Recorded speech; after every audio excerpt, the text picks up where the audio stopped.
अगर आगे चले तो शायद कभी न थकने वाले सूर्य के सहस्र नाम सुनते सुनते आप थक जाएंगे।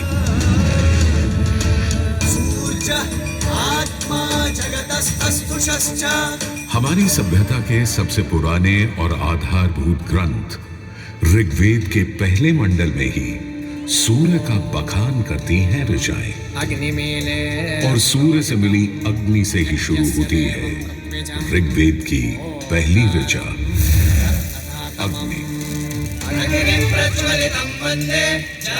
जो सूर्य के प्रकाश और ऊष्मा में थी।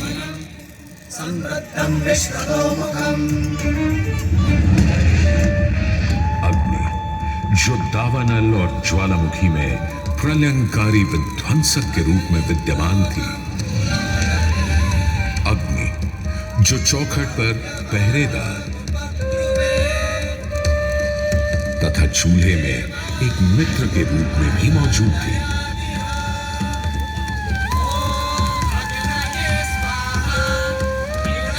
तभी तो भारत ही नहीं, पुरातन मिस्र में रा, दक्षिण अमेरिका में इंती, अफ्रीका में लीजा, फारस में अगी, चीन में झुरान, जापान में कागुत्सूची और कोजन, तुर्की में अलाज, यूनान में हेफेस्टोस हेलिकोस और रोमनों में वाल्कैन और फीबस जैसे पौराणिक अग्नि स्वरूप देवों की कल्पना विद्यमान है। अदिति का पुत्र है। कहते हैं जब सूर्य की शादी विश्वकर्मा की पुत्री संजना से हुई तो संजना उसकी चमक से इतनी परेशान हो गई कि पिता विश्वकर्मा को छाया का निर्माण करना पड़ा, और तभी से चल रहा है सूरज की रोशनी के साथ धूप छांव का खेल। उन्होंने सूर्य के कुछ टुकड़े काटकर उसी से गढ़ दिए थे भगवान विष्णु का चक्र, शिव का त्रिशूल, कुबेर की गदा और कार्तिकेय का भाला। किंतु इतना होने के बाद भी सूर्य बिना रुके अपने 7 श्वेत अश्वों के रथ पर आरूढ़ आकाश की परिक्रमा करता ही रहता है, करता ही रहता है। असल में हमारे मानव बनते और 2 पैरों पर खड़े होते ही हम समझ गए थे सूर्य का प्रचंड प्रताप और प्रकाश उसकी जीवनदायिनी शक्ति दायित्व का आभास देता है।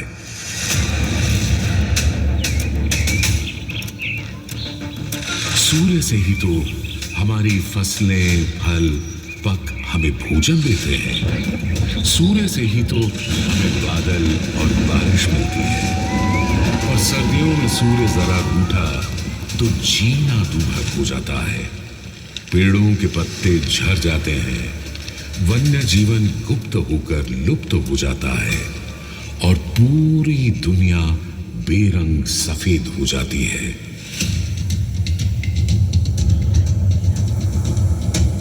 सूर्य ही तो सारे संसार को ऊष्मा, ऊर्जा और ओज से ओतप्रोत करता है। इसीलिए तो ऋग्वेद ने कहा है, कांतिमय ईश जनों का मुख प्रकट हुआ है सूर्योदय के साथ। हे ईश्वर, इस आदित्य के उदय के साथ हमें अंधकार, दुर्भाग्य और पाप दोषों से भी बंधन मुक्त कर देना आज।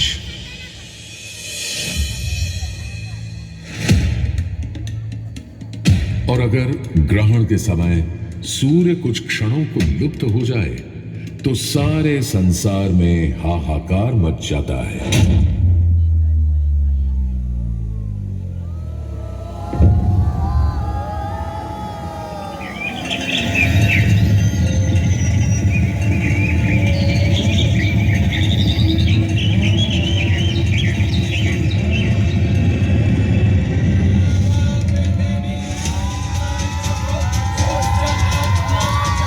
सूर्य के अनंत गुणों का प्रभाव ही तो है कि सारे संसार में आदिकाल से सूर्य की अर्चना, आराधना और सूर्य मंदिरों का निर्माण होता रहा है।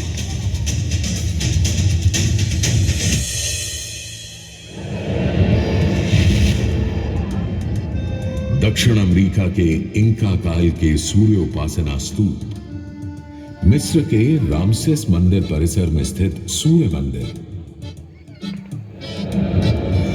रोम और यूनान, चीन और जापान, मेसोपोटामिया और ईरान के सूर्य मंदिर और भी दुनिया भर में न जाने कितनी सभ्यताओं ने अपनी अपनी तरह की सूर्य उपासना और मंदिर परिसर देखे हैं।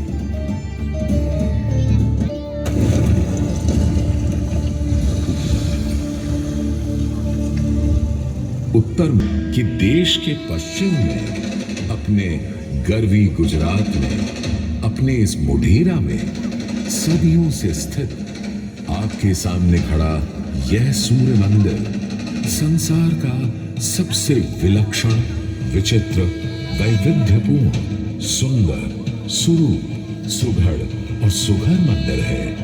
यह अतिशयोक्ति नहीं होगी।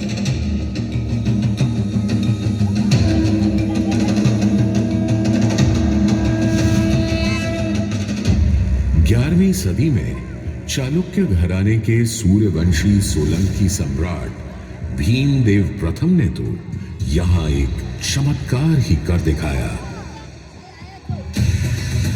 सम्राट भीमदेव प्रथम एक बड़े वीर और प्रतापी राजा थे। एक तरफ उन्होंने सोमनाथ का मंदिर तोड़ने वाले महमूद गजनवी से टक्कर ली और उसके तोड़े सोमनाथ को दोबारा से खड़ा किया, तो वहीं पूरे गुजरात में तमाम नए किले, मंदिर, तालाब और वाव बनवाए। उनके अद्भुत शिल्प प्रेम के आज तक साक्षी हैं सिद्धपुर का रुद्र महालय, पाटन का सहस्त्रलिंग तालाब, आबू और देलवाड़ा के मंदिर। किंतु इन सारे स्थापत्य और शिल्प के नमूनों से कहीं ऊपर था राजा भीमदेव का पुष्पावती नदी के किनारे सन 1026-27 में करवाया इस सूर्य मंदिर का निर्माण। मेहसाणा से 20 किलोमीटर दूर बने इस मंदिर में आज नदी भले थोड़ी दूर चली गई हो, पर मंदिर के ठीक सामने बना सूर्य कुंड इस सुंदर परिदृश्य में पानी की कमी खलने नहीं देता। सूर्य के प्रकाश पुंज और जल का यह खेल पूरे परिसर को तरंगित और झंकृत करता रहता है।